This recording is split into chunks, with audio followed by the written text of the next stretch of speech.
That I want to ask you, you are, of course, one of the two senators from Delaware, and the issue of the University of Delaware is front and center in efforts by the vice president to clear his name from this allegation from a former aide, 27-year-old allegation.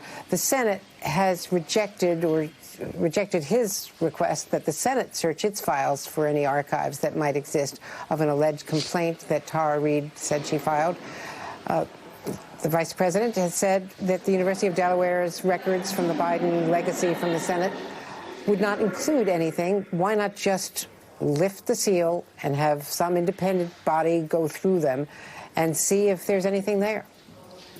Well, Andrea, I certainly think that Joe Biden's response to this is a model of how you respect someone who's come forward with an accusation. He hasn't questioned her motives or challenged or criticized her as other elected national leaders have when they've been accused. He's instead urged the media to investigate thoroughly.